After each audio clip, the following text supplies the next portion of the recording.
Yo,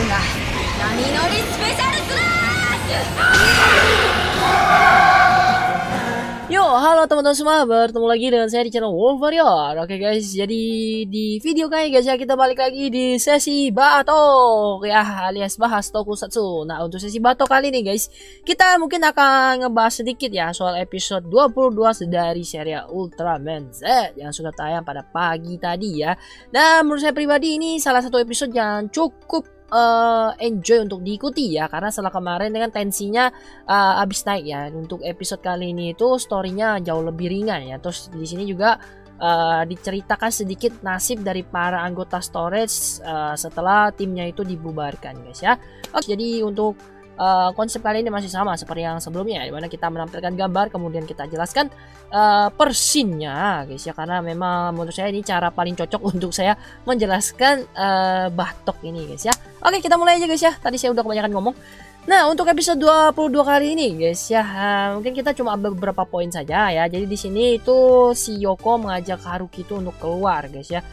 Mungkin mereka rencananya pergi nonton, tapi pada akhirnya justru di luar rencana mereka malah bertemu dengan ini ya, Bakosan sama Yuka ya. Tapi di sini yang perlu kita bahas sedikit mungkin soal minuman boba yang diminum sama si Yoko ya, karena hari ini itu untuk episode ini tuh kayak semacam ini ya, promosi untuk minuman boba ini, karena selain diminum sama Yoko, minuman ini nantinya juga diminum sama si alien ini ya, Barossa ya. Jadi untuk musuh episode kali ini si alien Barossa lagi ya. Udah 3 generasi ini guys. Oke, kemudian kita lanjut guys ya. Di scene selanjutnya itu ada si Kapten Hebikura guys ya. Di sini dia menyamar sebagai seorang tukang antar pizza untuk menyusup ke dalam markas pasukan storage ya. Di sini dia itu untuk mencari tahu soal robot keempat yang saat ini sedang dikembangkan oleh pasukan GAFJ guys ya. Nah, jadi untuk episode kali ini guys ya, di sini kita sudah dikasih lihat soal si Ultroid Zero yang sudah selesai dibuat ya. Cuma ini masih butuh penyempurnaan ya. Jadi menurut perkataan dari Miyuki ya, di situ dia mengatakan guys ya, kalau mereka ini perlu data dari serangan Ultraman Z, yaitu yang Zestium Kosen ini, untuk menyempurnakan robot ini supaya bisa menggunakan serangan terkuat di D4-nya nanti guys ya. Nah, setelah mendengar ucapan dari Miyuki itu guys ya, si Kapten Hebikura ini kayak punya sebuah rencana lagi ya. Jadi di sini saya masih bingung ya soal peran dari Kapten Hebikura ini atau apa tujuan dia yang sebenarnya gitu ya. Oke, kemudian kita lanjut guys ya.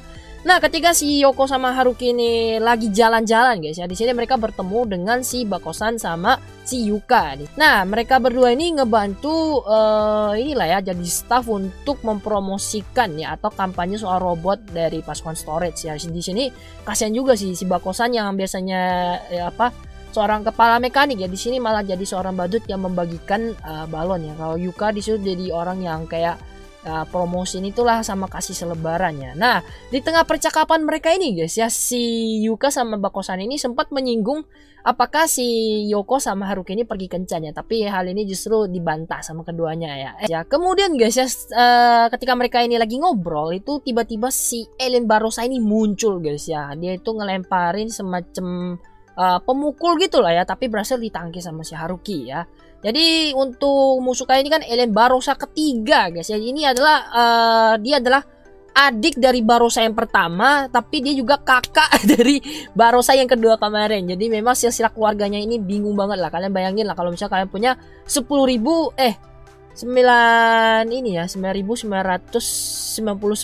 ini ya, anggota keluarga, jadi bingung lah nyebutnya ya. Banyak kali nih kalau anggota keluarganya.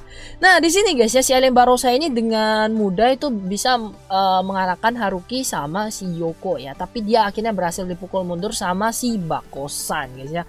Wah, ini di sini untuk episode kali ini menurut saya Bakosan keren banget ya. Dia selain sebagai seorang kepala mekanik, tapi ternyata juga punya kemampuan seni bela diri yang cukup kuat gitu guys ya. Bukan cukup kuat sih, cukup baik ya tentunya ya. Oke, kemudian kita lanjut lagi guys ya. Jadi ketika si Haruki ini mengejar si alien Barossa ya, dia kan kembali diserang lagi. Nah, di sini Haruki sama Ultraman Z ini kembali menggunakan form dari Ultraman Z dalam human size-nya lah ya. Jadi untuk episode kali ini ada ini lagi lah screen time untuk Ultraman Z dalam versi ya ukuran manusianya. Jadi ini keren banget pertarungannya. Nah, di tengah pertarungan ini guys ya, ini sempat diganggu sama si apa tuh nama si Kapten Hebikura ya. Jadi Kapten Hebikura ini seperti yang saya bilang tadi, dia tuh punya rencana guys, buat supaya si Ultraman Z ini nantinya menembakkan Zetsu Kosen dan si pasukan GAJF itu GAFJ ya, itu bisa mendapatkan data dari serangannya ya.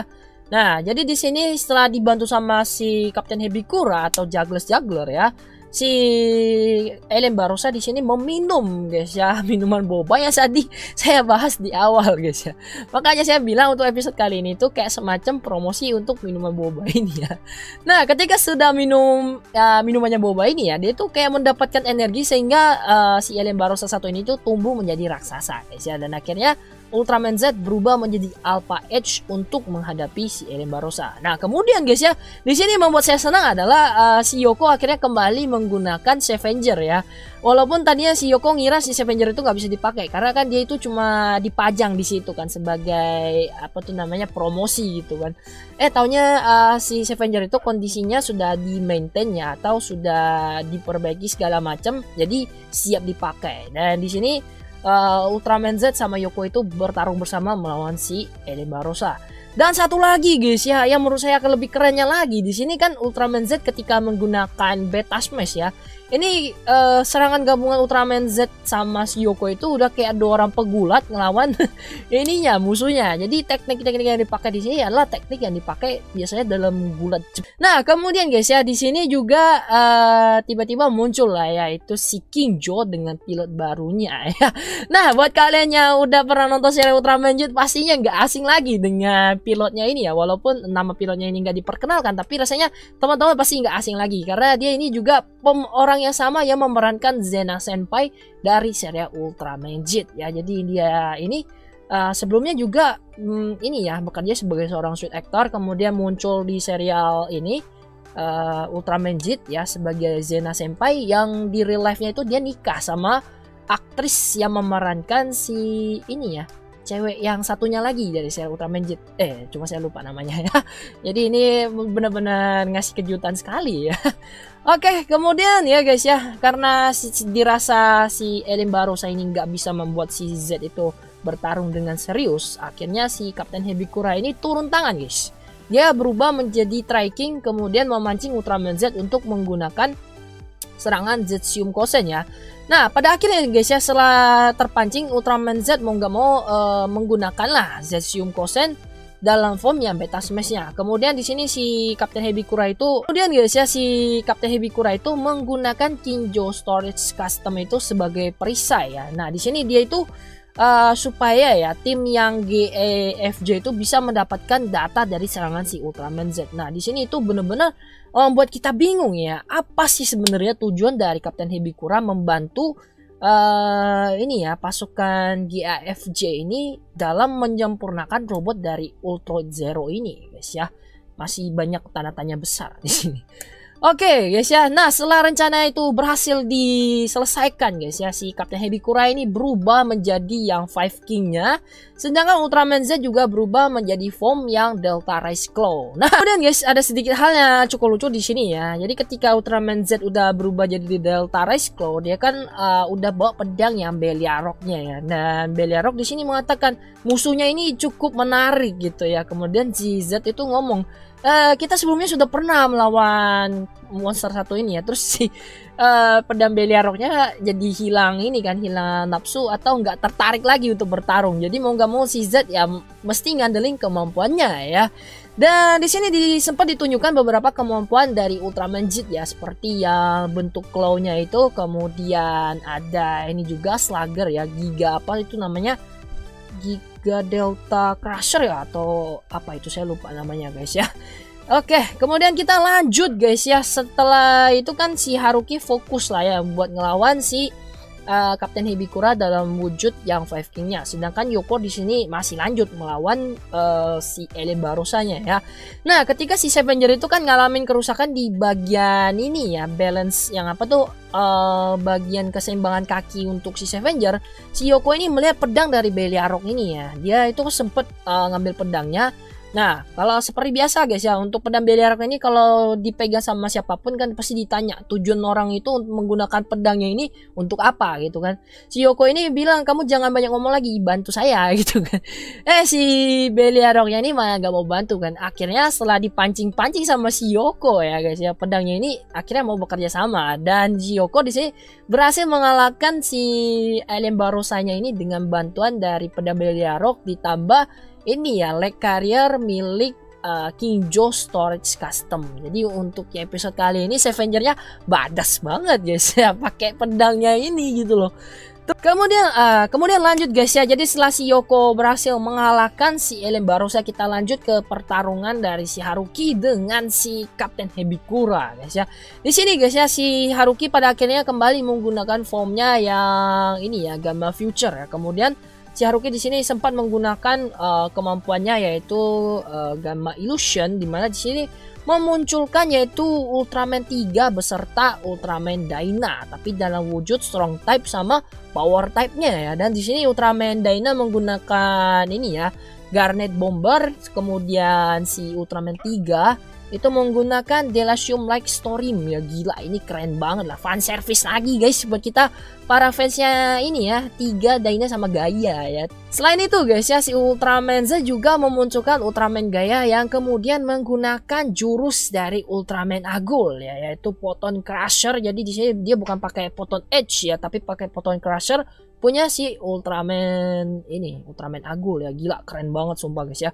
Jadi kalau mau dibilang formnya Ultraman Z yang Gamma Future ini paling OP daripada form lainnya, saya rasa juga nggak salah lah ya, karena seperti yang kita lihat lah guys ya, untuk formnya ini setiap kali muncul pasti selalu ada kemampuan baru yang ditampilkan gitu. Nggak kayak form lain yang paling ditampilkan cuma begitu-begitu aja ya. Sedangkan kalian bisa lihat lah untuk form yang ini ya, Delta Race Claw, itu bisa dibilang form paling baru kan, tapi penggunanya pun masih sedikit ya, dan kemampuan-kemampuan yang ditunjukkan pun masih minim sekali gitu, kayak kurang dimaksimalkan. Sedangkan untuk form yang Gamma Future ini setiap kali dipakai itu kayak lebih ditonjolkan ya, kayaknya ini memang khusus lah ya, semacam fan service untuk para fans yang Ultraman 3, Dyna sama Gaia guys ya.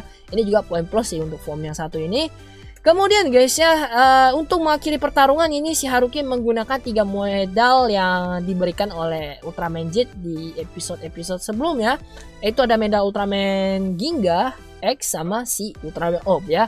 Cuma di sini saya sedikit bingung ya, dimana ketika Haruki menggunakan ketiga buah medal ini, nama ketiga Ultramannya ini nggak disebutkan ya, jadi langsung dimasukin kemudian diakses ya, yaitu Galaxy Burst nama jurusnya.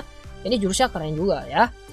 Oke, itu aja sih guys ya untuk bagian pertarungan. Kemudian untuk episode 22 menurut saya salah satu adegan yang cukup membuat inilah ya, hati menjadi hangat ketika menontonnya ini, itu bagian ketika si Bakosan sama timnya ini bakal keluar ya dari tempat bekerja mereka, tapi ada 2 orang anggota di sini, mereka itu memilih untuk tetap stay bekerja di pasukan ini ya, GEFJ ini, karena mereka juga punya tanggungan, dimana mereka udah punya anak kan. Tapi di sini guys ya, setelah mendengar alasan dari kedua anak buahnya ini, si Bakosan itu nggak melarang sama sekali guys ya, justru dia ngasih semangat buat mereka. Dan nah kemudian guys ya, dari preview episode 23 yang akan tayang pada minggu depan, di sini kita bisa konfirmasi lah ya, kalau si ini ya, Direktur Kuriyama ini benar-benar telah dirasuki oleh si alien Cerebro, dimana pada sebelah matanya itu berubah menjadi merah ya. Makanya pas episode 21 kemarin itu terjadi perubahan yang sangat signifikan pada sifat dari si Direktur Kuriyama ini ya. Oh iya guys ya, jadi kalau kalian lihat di akhir episode 22 itu juga ya, ketika si Kapten Hebikura kalah kan, itu dia menjatuhkan 3 buah medalnya, yaitu medal Melba 3 atau semuanya jatuh ya, saya kurang teliti tadi lihatnya ya. Pasti medalnya itu jatuh, kemudian medal-medal tersebut diambil sama si Direktur Kuriyama guys ya. Jadi nantinya untuk episode 23 itu bakal menjadi episode debut dari si Ultroid Zero ya. Kita lihat kemampuannya seperti apa. Itu si Yoko bakal jadi pilotnya ya. Oke, itu aja dari saya guys ya. Jadi kalau misalnya di pembahasan kali ini ada yang kurang atau nantinya teman-teman punya pendapat yang ingin disampaikan, silahkan tulisin di bagian komentar guys ya. Oke, terakhir mungkin kalau kalian suka dengan video pembahasan seperti ini, jangan lupa tinggal like dan bantu share videonya ini ya. Kita akan ketemu lagi di pembahasan selanjutnya. Akhir kata, salam Tokusatsu Indonesia. Adieu.